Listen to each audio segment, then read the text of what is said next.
Programme news watch میں ایک بار پھر آپ کو خوش آمدید کہتے ہیں ناظرین، اور پروگرام کے اس مرحلے میں اب ہم بات کریں گے کہ کل برطانیہ میں عام انتخابات ہو رہے ہیں اور اس کے لیے پولنگ کل ہوگی، اور وزارت عظمیٰ کے لیے گورڈن براؤن، نک کلیگ اور ڈیوڈ کیمرون مد مقابل ہیں۔ اطلاعات کے مطابق انتخابات کے لیے صبح 7 بجے شروع ہونے والی رائے شماری شام 7 بجے تک جاری رہے گی، اور انتخابات میں حالیہ برسر اقتدار جماعت لیبر پارٹی مسلسل چوتھی بار اپنے اقتدار کو طول دینے کے لیے فتح حاصل کرنے کی کوشش کرے گی، جبکہ کنزرویٹو پارٹی اور لبرل ڈیموکریٹس بھی اقتدار کی اس جدوجہد میں شریک ہیں۔ کیا صورتحال ہے اور آج کے دن رائے عامہ کیا کہہ رہی ہے، اسی پر ہم بات کریں گے، اور ہمیں جوائن کیا ہے لندن سے دنیا نیوز کے نمائندے اظہر جاوید نے۔ جی اظہر، اب کل انتخابات ہونے جا رہے ہیں اور فیصلہ ہونے جا رہا ہے، آج کا کیا ماحول ہے برطانیہ کا؟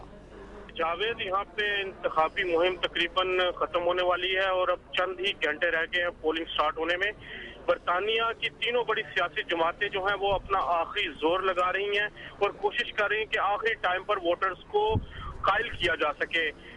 برطانوی وزیر اعظم گورڈن براؤن آج بریڈ فورڈ میں تھے، جہاں کے پاکستانیوں کی بہت بڑی تعداد آباد ہے۔ بریڈ فورڈ ویسٹ، وہاں سے زاہد اقبال جو ہیں پاکستانی اوریجن کے کینڈیڈیٹ ہیں، اور وہاں پہ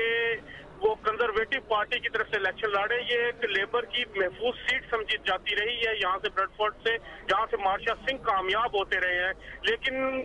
یہاں پر بھی ایک صورتحال کافی مشکل نظر آ رہی ہے لیبر کے لیے۔ اس طرح گورڈن براؤن کے علاوہ ڈیوڈ کیمرون اور نک کلیگ بھی اپنی اپنی کوشش جاری رکھے ہوئے ہیں۔ میں یہ بتاتا چلوں کہ یہاں پر جو انتخابی ماحول ہے، یہ میں نے ٹریول کیا ہے، پچھلے برمنگھم گیا ہوں، اس کے بعد مانچسٹر اور گلاسکو کے یہ ساری کنسٹیچوئنسیز وزٹ کی ہیں۔ لیبر پارٹی کو بہرحال ایک مشکل صورتحال کا سامنا ہے، اور جو رائے عامہ کے جائزے بھی ہیں اس میں گو کہ ابھی کچھ بہتری آئی ہے، لبرل ڈیموکریٹس نیچے گئے ہیں، لیکن ان رائے عامہ کے جائزے کے مطابق اگر یہی پوائنٹس برقرار رہتے ہیں اور ووٹر اسی تناسب سے ووٹ دیتے ہیں تو لیبر پارٹی پھر بھی اکثریتی جماعت بن کے ابھرے گی۔ اور اچھا، یہ ان تمام اندازوں کے باوجود اظہر جو توقعات ہیں وہ ہنگ پارلیمنٹ کی ہی ہیں؟ جی، سب سے زیادہ، کیونکہ بہرحال ان کی لیڈ کافی زیادہ تھی پچھلی دفعہ، تو ابھی بھی یہی کہا جا رہا ہے کہ 20 سے 30 سیٹوں کی جو برتری ہے وہ لیبر پارٹی لے جائے گی، لیکن یہ ایک پارلیمنٹ ہوگی اور اسے حکومت بنانے کے لیے لبرل ڈیموکریٹس کی جو ہے وہ حمایت حاصل کرنا ہوگی۔ اس طرح یہ ایک کولیشن گورنمنٹ وجود میں آئے گی، اور بہرحال اس میں کافی مشکلات لیبر پارٹی کے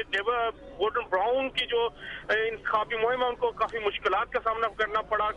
پہ در پہ ان کے لیے کئی نیگیٹو چیزیں سامنے آئیں، اور ڈیوڈ کیمرون بھی اپنی کوشش میں ہے، لیکن بہرحال صورتحال جو کل صبح جب ووٹنگ شروع ہوگی تو اس کے بعد ہی دیکھنے میں اچھا آئے گی۔ اظہر، یہ بھی اطلاعات آ رہی ہیں کہ اس بار برطانوی انتخابات میں جو بوکیز ہیں وہ بڑے ایکٹیو ہو گئے ہیں اور بڑی بڑی شرطیں لگا رہے ہیں۔ جی، یہ ہر دفعہ ہی تقریباً جو شرطیں جو ہیں وہ لگتی ہیں، لیکن اس دفعہ کیونکہ مقابلہ اتنا کلوز ہے، تینوں بڑی سیاسی جماعتیں جو ہیں وہ اپنا پورا زور لگا رہی ہیں، اور لیبر پارٹی کو کافی مشکلات کا سامنا ہے، اور کنزرویٹو پارٹی نے کافی بہتر پرفارم کیا ہے۔ اس وجہ سے جو کنزرویٹو پارٹی کے چانس بھی زیادہ بتائے جا رہے ہیں۔ جو یہ بکیز ہیں، یہ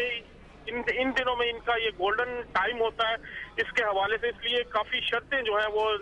اچھا سب سے زیادہ جو ہیں وہ سب سے زیادہ جو شرطیں ہیں وہ کس پارٹی پہ لگائی گئی ہیں؟ یہ کنزرویٹو پارٹی کے حوالے سے شرطیں لگائی جا رہی ہیں کہ وہ جیتیں گی۔ اچھا اظہر، یہ بتائیے کہ اس وقت جو تمام کی تمام جماعتیں ہیں اور ان تمام کی تمام جماعتوں سے جو بھی پاکستانی نژاد کینڈیڈیٹس ہیں وہ انتخابات لڑ رہے ہیں، ان کی کیا صورتحال ہے، ان کا کیا مورال ہے، کیا ایکٹیویٹیز ہیں، اور وہ کیا محسوس کر رہے ہیں ایک دن پہلے؟ جی جاوید، اس سلسلے میں دنیا نیوز نے خصوصی ٹریول کیا ہے۔ ہم لوگ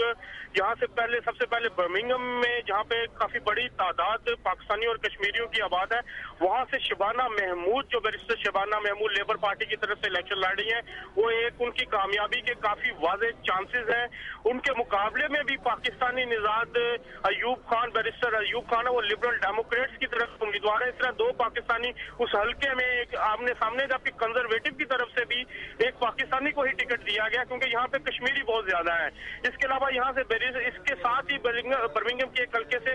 ریسپیکٹ پارٹی کی سلما یعقوب جو ہے وہ